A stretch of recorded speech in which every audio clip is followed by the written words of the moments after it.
Bismillah walhamdulillah wassalatu wassalamu ala rasulillah sayyidina wa maulana Muhammad ibn Abdullah wa ala alihi wa sahbihi wa man walah wa la hawla wa la quwata illa billah. Nawaitu ta'allum wa ta'lim wal naf'a wal intifa' wal mudhakarata wal tadhkir wal ifadata wal istifadah wal hatha ala tamassuki bi kitabillahi wa sunnati rasulih wad du'a ila al-huda wad dilala ala al-khair ibtigha'a wajhillahi wa mardatihi wa qurbihi wa thawabihi min Allah ta'ala.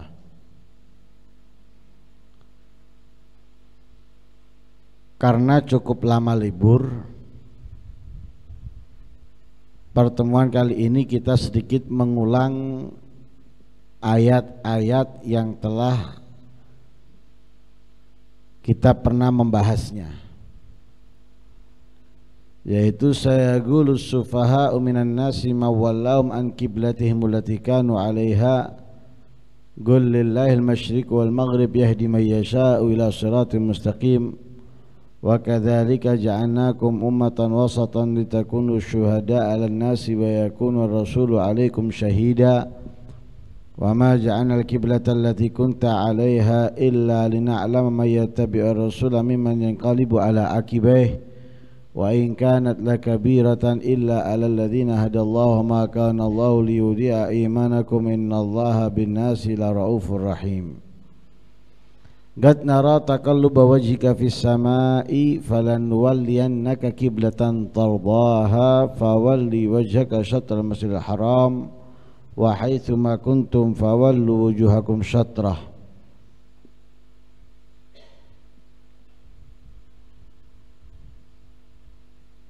Wa innal ladzina utul kitaba la ya'lamuna annahu al-haqqu min rabbihim wa ma Allahu bighafilin amma ya'malun.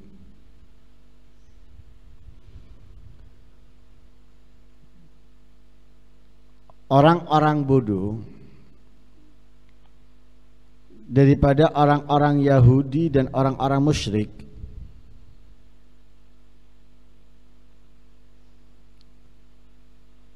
mereka mengatakan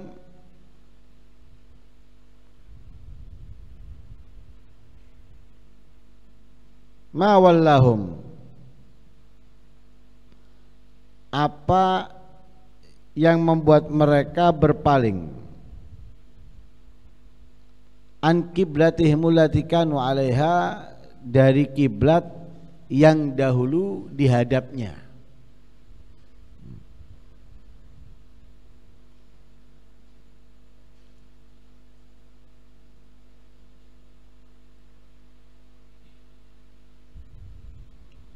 Di Nabi Muhammad sebagaimana kita ketahui awal kali mendapatkan kewajiban sholat menghadap ke Ka'bah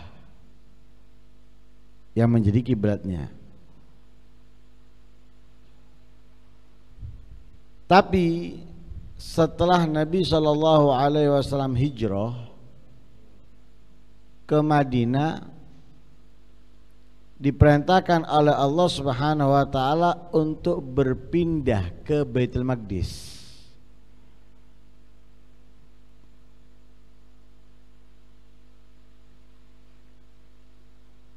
Dilakukan itu oleh Allah Subhanahu wa taala untuk menyenangkan orang-orang kafir.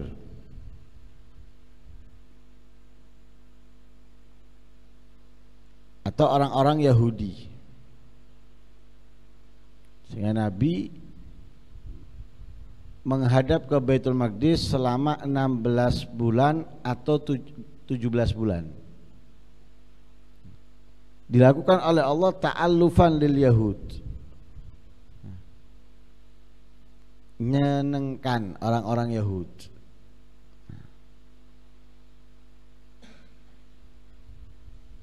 Karena kiblatnya mereka adalah Baitul Maqdis.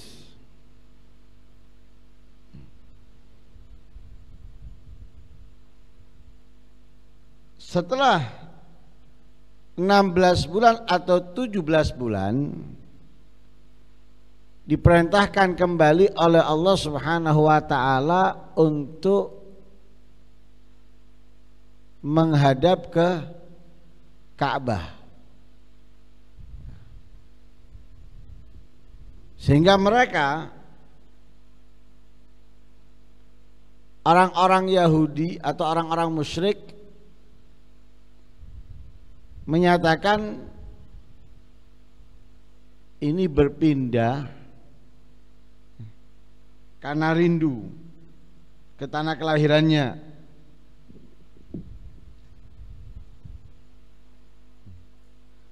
Atau bingung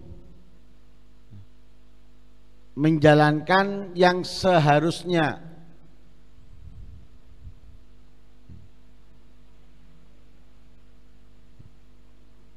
Itu yang dilakukan oleh mereka.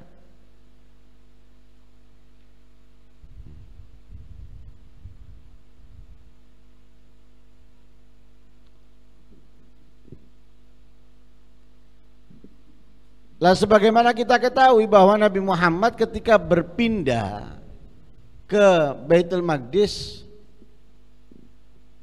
kalau hatinya lebih condong, lebih senang menghadap ke Ka'bah. Karena apa? Karena Ka'bah tempat ibadah atau kiblat daripada nenek moyangnya, yaitu Nabi Allah Ibrahim alaihissalam.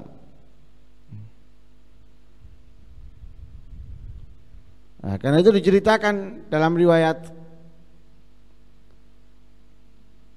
bahwa Nabi Muhammad SAW berkata kepada Jibril, "Ya Jibril, awuddu an Allah yuhawwiluni li qiblati abi Ibrahim." Wahai Jibril, aku ingin dipindahkan lagi kiblatku ke kiblatnya ayahku Ibrahim. Fasarra bagdalik. Nabi Muhammad memerintahkan malaikat Jibril, coba mohonkan itu kepada Tuhanmu, mintakan hal itu kepada Tuhanmu. Katanya malaikat Jibril, fagala lahu anta akramu alaihi minni. Katanya malaikat Jibril, wahai Muhammad, engkau lebih mulia di sisi Allah daripada aku. Malaikat Jibril malaikat, Nabi dan Rasul lebih mulia daripada para malaikat, apalagi dengan Nabi Muhammad. Kalau Nabi dan Rasul itu lebih mulia daripada malaikat, lebih-lebih Nabi Muhammad. Ketika Nabi Muhammad memohon kepada Jibril, meminta kepada Jibril, coba mintakan kepada Tuhanmu untuk memindahkan kiblatku lagi ke arah Ka'bah sebagaimana kakekku Ibrahim. Katanya Jibril, enggak, engkau lebih mulia di sisi Allah daripada aku.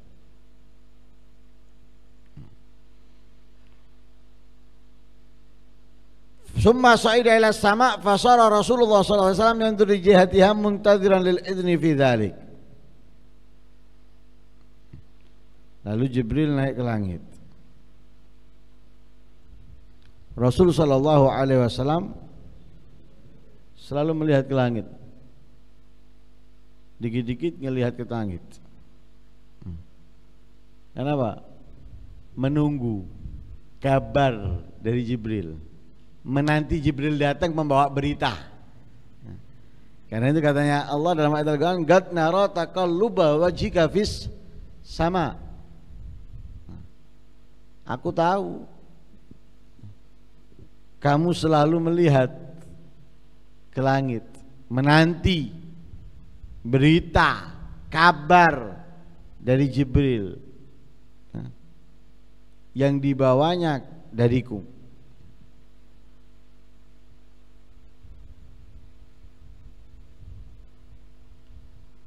Akhirnya Jibril turun setelah Nabi menjalankan salat zuhur 2 rakaat pada bulan Rajab, diperintahkan oleh Allah untuk berpindah arah kiblat.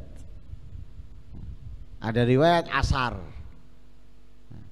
ada riwayat zuhur, ada riwayat asar. Jadi salat zuhur sudah dapat 2 rakaat, turun malaikat Jibril yaitu pada bulan Rajab memerintahkan Nabi untuk berpindah arah kiblat di tengah-tengah sholat. Ya, di tengah-tengah sholat.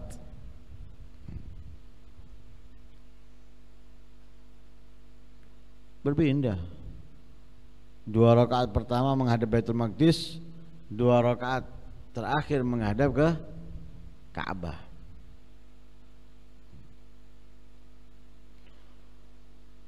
Lah kejadian saat itu adalah kejadian yang sangat besar atau fitnah yang besar terjadi.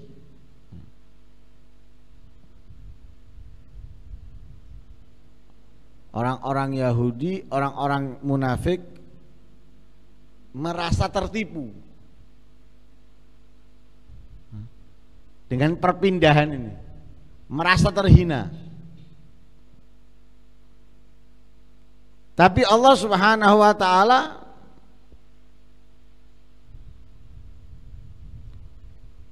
sengaja melakukan hal tersebut untuk apa?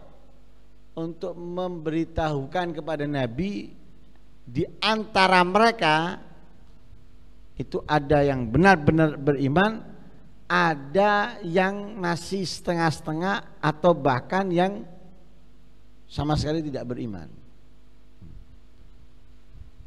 Kadang kita nggak tahu dia baik atau tidak kecuali setelah ada sesuatu. Umumnya gini, ketika punya duit, orang Masya Allah datang semuanya, mendekat semuanya, dia ngomong didengarkan dan lain sebagainya. Tapi ketika dia nggak berduit, orang menjauh, orang menghindar, nggak ada yang mendengarkan, nggak ada yang ngubris, kan itu umumnya. Ketika senang didekati, ketika susah dijauhi. Lah kalau ketika senang kita nggak tahu dia benar-benar senang atau senang hanya karena sesuatu, kita nggak tahu. Kita baru tahunya ketika apa? Hilang. Lah Allah ingin membongkar itu kepada Nabi Muhammad tentang orang-orang yang ada di sekitarnya. Dengan apa ini? Wa ma ja'alnal qiblata allati kunta 'alaiha illa lina'lama may yattabi'ur rasula wa man yanqalibu ala aqibai. Aku tidak pindah kiblat, tidak aku rubah kiblat yang kamu hadap sebelumnya ke Ka'bah, semua itu kecuali untuk memberitahukan secara real, jelas, man yattabi'ur rasul, siapa dari mereka yang mengikuti Nabi Muhammad, mempercayainya, mimman yang ghalibu ala aqibai, dari orang-orang yang akhirnya menjauhi, memusuhi, mendustakan. Seperti kejadian Isra dan Mi'raj. Ketika Nabi menceritakan datang dari Masjidil Aqsa atau Baitul Maqdis, yang baru beriman keluar dari keimanan. Karena apa? Logika nggak masuk. Akhirnya mereka merasa, masa orang seperti ini kita jadikan pemimpin, sedangkan dia berhayal tadi malam berangkat, sekarang sudah sampai dari Baitul Maqdis. Akhirnya apa? Keluar. kurang kuat. Lah seperti itu ini. Perpindahan itu seperti itu. Yang masih setengah-setengah yang kurang kuat ditunjukkan oleh Allah Nabi Muhammad. Perpindahan itu membongkar kedok mereka. Yang imannya masih ikut-ikutan atau masih lemah, keluar, tahu Nabi Muhammad, oh ternyata orang-orang yang memusuhi yang tidak beriman lebih terlihat jelas.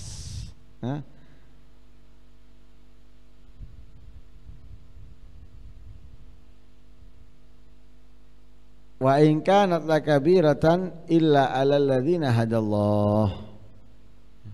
Itu sangat berat, sangat sulit bagi mereka orang-orang kafir, orang-orang munafik, orang-orang musyrik, illa 'alal ladzina hadallah. Tapi itu sangat ringan, sangat mudah bagi mereka yang mendapatkan petunjuk dari Allah Subhanahu wa ta'ala. Orang yang enggak beriman diperintahkan melakukan satu kewajiban yang diperintahkan Allah, mereka akan merasa berat. Orang Islam aja yang terbiasa melakukan kejahatan, kemaksiatan, suruh sholat, suruh ngaji, wah, antep. Tapi orang yang biasa melakukan kebaikan, ketaatan, puasa ringan, sholat ringan, ngaji ringan, itu bedanya. Orang yang mendapatkan hidayah Allah dengan adanya perubahan yang dibawa oleh Nabi Muhammad SAW, untuk mengikutinya mudah. Untuk mengikutinya tidak banyak tanya, tidak banyak komentar, ngikuti gitu aja. Adapun mereka yang tidak mendapatkan hidayah Allah Subhanahu wa ta'ala, ketika adanya perubahan dari Nabi Muhammad yang dibawa olehnya dari perintahnya Allah Subhanahu wa ta'ala, pasti mereka bertanya-tanya, kok bisa? Kenapa enggak gini? Kenapa enggak gitu? Ya, kenapa tidak mendapatkan hidayah dari Allah Subhanahu wa ta'ala? Nah, itu katanya Allah, wa in kanat lakabiratan illa 'alal ladzina hadallah. Itu sulit. Sekalipun itu sulit, berat, tapi ringan, mudah bagi mereka yang mendapatkan hidayah dari Allah Subhanahu wa ta'ala. Wa ma kana Allahu liyudhi'a imanakum innallaha bin-nasi laraufur rahim. Allah tidak akan pernah menyia-nyiakan kebaikan yang telah kalian perbuat, yang telah kalian lakukan, ya, sekecil apapun itu,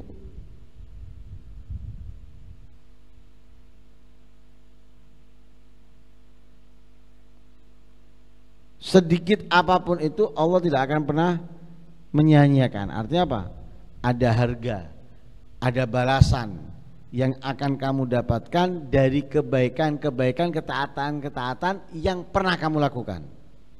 Nggak akan pernah dilupakan oleh Allah Subhanahu wa ta'ala.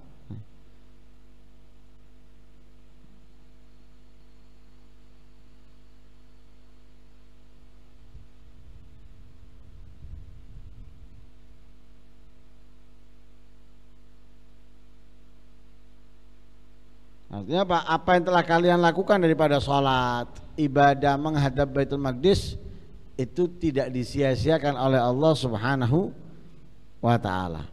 Wa ma kana Allahu liyudhi'a imanakum.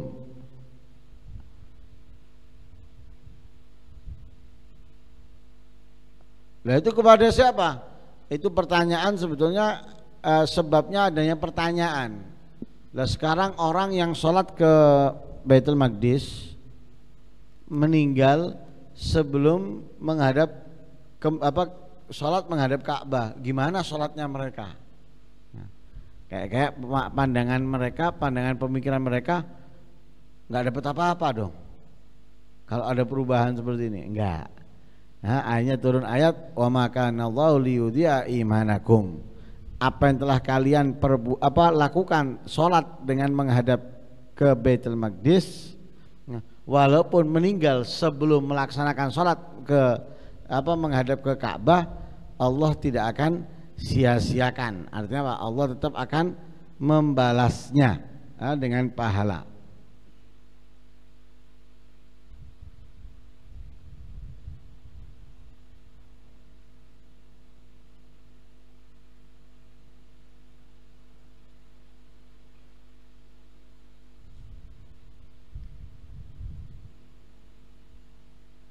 Innallaha bin-nasi la raufur rahim. Sesungguhnya Allah Subhanahu wa taala kepada orang-orang yang beriman la raufur rahim, sangat mengasihi dan sangat menyayangi.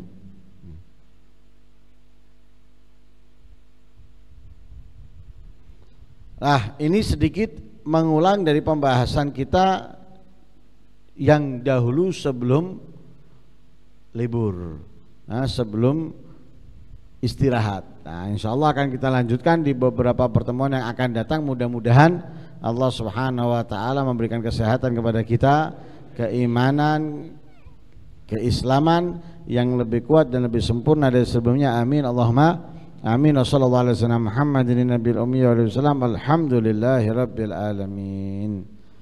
ربنا انفعنا بما علمتنا رب علمنا الذي ينفعنا ربي فقهنا وفقه أهلنا وقرابات لنا في ديننا مع القدر والأنثى وذكر ربي وفقنا ووفقهم لما ترتضي قولا وفعلا كرما وارزق الكل حلالا دائما وأخلات يا علماء نحظى في الحار ونفى كل شر ربنا واصلح لنا كل الشؤون وقر بالرضا منك العيون واقض عنا ربنا كل الديون قبل أن تأتينا رسل المنون واغفر واستر أنت أكرم من ستر وصلاة الله تغشى المصطفى من إلى الحق دعانا والوفاء بكتاب فيه للناس شفاء وعلى الآل الكرام الشرفاء وعلى صحب المصابيح الغرر اللهم اهدنا بهداك واجعلنا ممن يسارع في رضاك ولا تولنا وليا سواك ولا تجعلنا ممن خالف أمرك وعصاك وحسبنا الله ونعم الوكيل ولا حول ولا قوة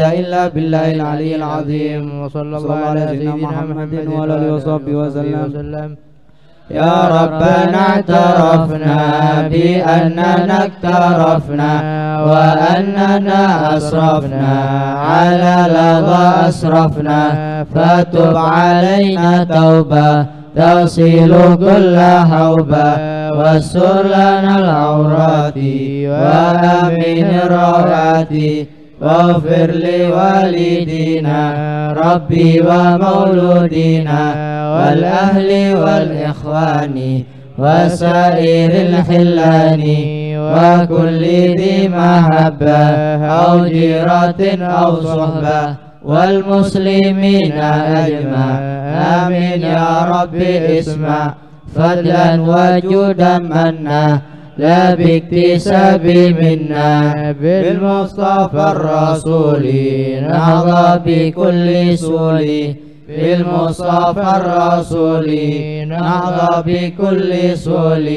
بالمصطفى الرسول نهضى بكل سول صلى وسلم ربي عليه أدى الحب وآله وصحبه عدد طرش الصحب والحمد للإله في البدء والثناء حمدا كثيرا دائم محبة النسائم سبحان ربك رب العزة عما يصفون وسلام على المرسلين والحمد لله رب العالمين.